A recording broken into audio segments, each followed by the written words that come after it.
আসসালামু আলাইকুম এভরিওয়ান। আজকে টিউটোরিয়ালে আমরা beecrowd 1036 ভাস্কর্স ফর্মুলা এই প্রবলেমটা সমাধান করব। তো এই প্রবলেমে বলা আছে যে আমাদের প্রথমে তিনটা ফ্লোটিং পয়েন্ট নাম্বার ইনপুট নিতে হবে এবং তারপরে এই ভাস্কর্স ফর্মুলা অ্যাপ্লাই করে রেজাল্ট বের করতে হবে।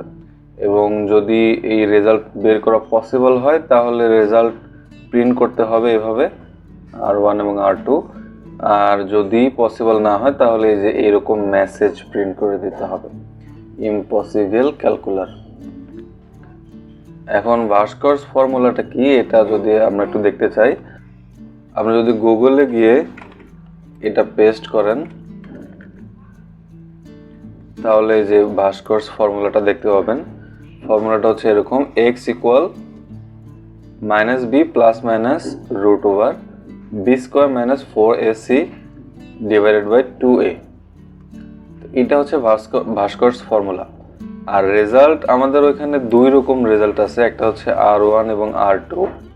তো রেজাল্ট দুই রকম হওয়ার কারণে একটা ফর্মুলার দুইটা রেজাল্ট হওয়ার কারণ হচ্ছে এখানে একবার প্লাস দিয়ে আমরা রেজাল্টটা ক্যালকুলেট করব এবং আরেকবার মাইনাস দিয়ে ক্যালকুলেট করব, এবং প্লাস দিয়ে ক্যালকুলেট করে R1 এ প্রিন্ট করব এবং মাইনাস দিয়ে ক্যালকুলেট করে R2 তে প্রিন্ট করব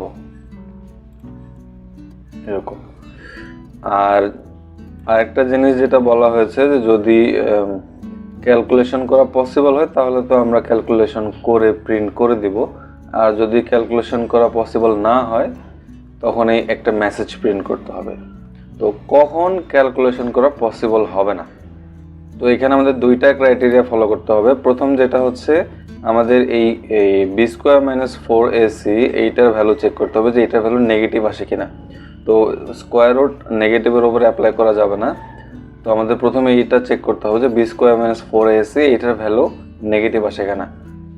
দ্বিতীয়ত যেটা চেক করতে হবে সেটা হচ্ছে এই a এর ভ্যালু 0 হয় কিনা। যদি a এর ভ্যালু 0 থাকে তাহলে আমাদের ভাগফল অসংজ্ঞায়িত আসবে, সুতরাং আমাদের a এর ভ্যালুটা চেক করে নিতে হবে। তাহলে আমাদের দুইটা জিনিস চেক করতে হবে, একটা হচ্ছে b স্কোয়ার মাইনাস 4ac এইটার ভ্যালু নেগেটিভ আসে কিনা এবং a এর ভ্যালু 0 হয় কিনা। এই দুইটা জিনিস আমরা চেক করে নেব। যদি এই দুইটা জিনিস না থাকে তাহলে আমরা ক্যালকুলেট করে রেজাল্টটা প্রিন্ট করব। তো চলুন সরাসরি সলিউশনে চলে যাওয়া যাক।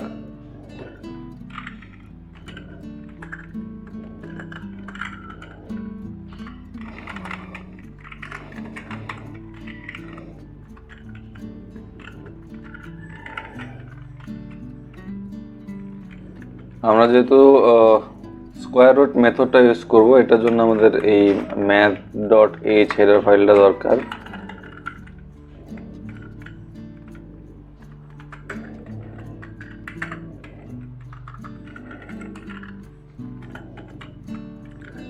ওকে, এখন আমাদের যেহেতু ফ্লোটিং পয়েন্ট ভ্যালু ইনপুট নিতে হবে, আমি আগে কিছু ফ্লোট ভ্যারিয়েবল নিয়ে নিব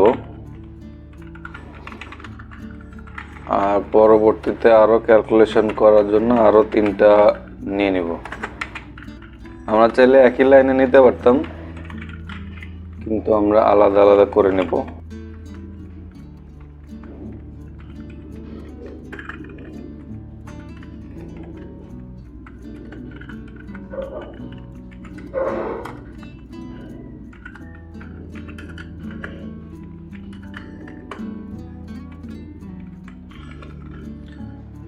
আচ্ছা, আমরা আমাদের ইনপুট নিয়ে নিলাম তিনটা ফ্লোটিং ভ্যালু a b এবং c।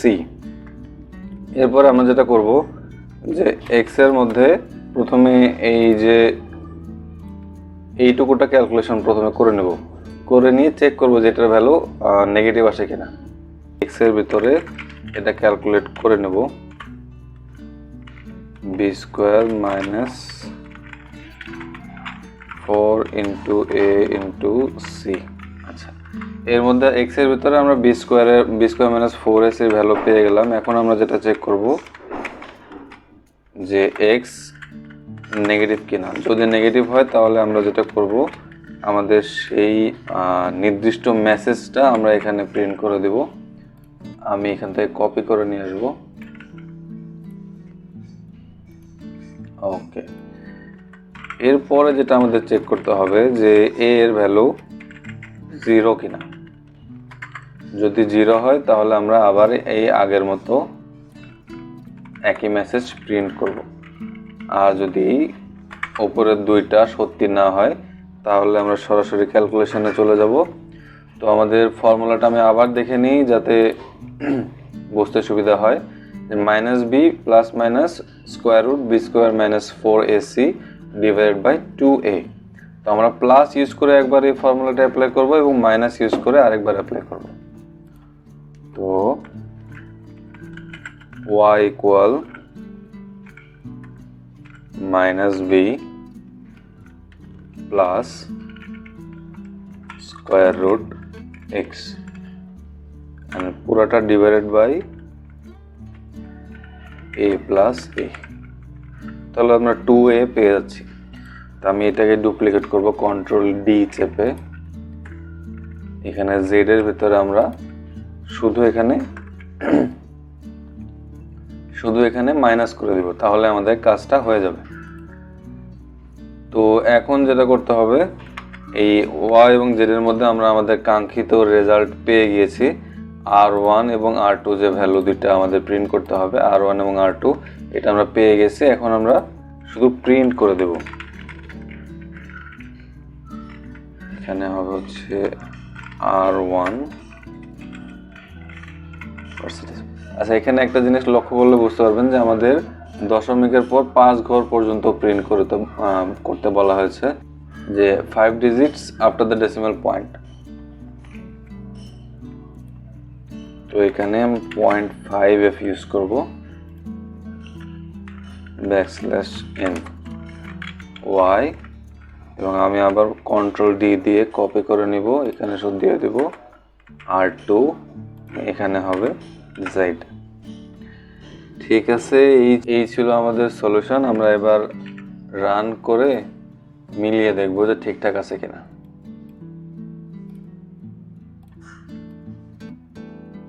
টেন 10.0 20.1 5.1।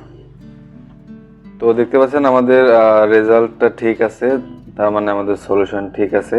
সুতরাং আমি চেক করব না, আমি এবার সরাসরি সাবমিট করে দিয়ে দেখব যে এটা আমাদের সলিউশন অ্যাকসেপ্টেড হয় কিনা।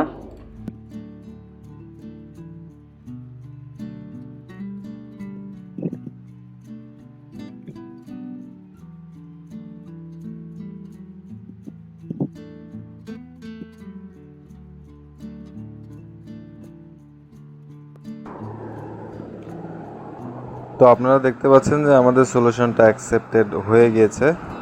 তো এই ছিল সলিউশন 1036 ভাস্কর্স ফর্মুলা। আশা করছি আপনারা সবাই বুঝতে পারছেন। এরকম আরও সলিউশন টিউটোরিয়ালের জন্য আমাদের ইউটিউব চ্যানেলটি ভিজিট করবেন। চ্যানেলটির লিঙ্ক ডেসক্রিপশন বক্সে পেয়ে যাবেন। ধন্যবাদ সবাইকে।